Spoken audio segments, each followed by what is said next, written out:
உங்கள் மனம் தொடர்ந்து யோசித்துக் கொண்டே இருக்கிறதா? அது பழைய தவறுகளைப் பற்றியோ, எதிர்கால கவலைகளைப் பற்றியோ மீண்டும் மீண்டும் சிந்தித்து உங்களை சோர்வடையச் செய்கிறதா?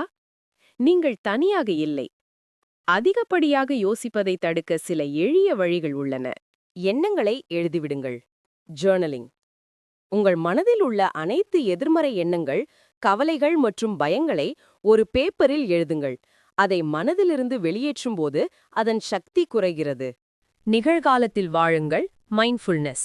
கடந்த காலம் முடிந்துவிட்டது, எதிர்காலம் இன்னும் வரவில்லை. உங்கள் கவனத்தை இப்போதைய நொடியில் செலுத்துங்கள். இதற்காக தினமும் சிறிது நேரம் கண்களை மூடி ஆழ்ந்த மூச்சுப் பயிற்சி செய்யுங்கள். இது மனதின் வேகத்தை குறைக்கும். உடலுக்கு வேலை கொடுங்கள். மனதின் ஓட்டத்தை குறைக்க உடலுக்கு ஓட்டம் கொடுங்கள்.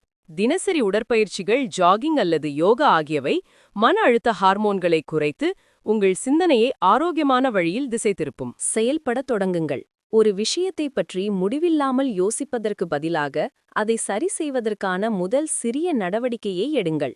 செயல்படத் தொடங்கும்போது மனமோட்டங்கள் தானாகவே குறையத் தொடங்கும். கவலைக்கு நேரம் ஒதுக்குங்கள். ஒரு குறிப்பிட்ட நேரத்தை 15 அல்லது 20 நிமிடங்கள் மட்டும் உங்கள் கவலைகளுக்காக ஒதுக்குங்கள். அந்த நேரம் முடிந்ததும் அந்த சிந்தனையை தள்ளி போட்டுவிட்டு வேறு வேலைகளை தொடருங்கள். இந்த எளிய உத்திகளை பின்பற்றுவதன் மூலம் அதிகமாக யோசிக்கும் பழக்கத்தை நீங்கள் கட்டுப்படுத்த முடியும். நினைவு கொள்ளுங்கள், உங்கள் எண்ணங்கள் நீங்கள் அல்ல. உங்கள் மனதின் ஓட்டத்தை கட்டுப்படுத்தும் சக்தி உங்களிடம் மட்டுமே உள்ளது. அமைதியான மனதோடு வாழத் தொடங்குங்கள். நன்றி. இந்த எளிய உத்திகளை பின்பற்றுவதன் மூலம் அதிகமாக யோசிக்கும் பழக்கத்தை நீங்கள் கட்டுப்படுத்த முடியும்.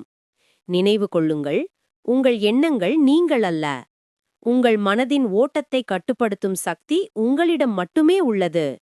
அமைதியான மனதோடு வாழத் தொடங்குங்கள். நன்றி.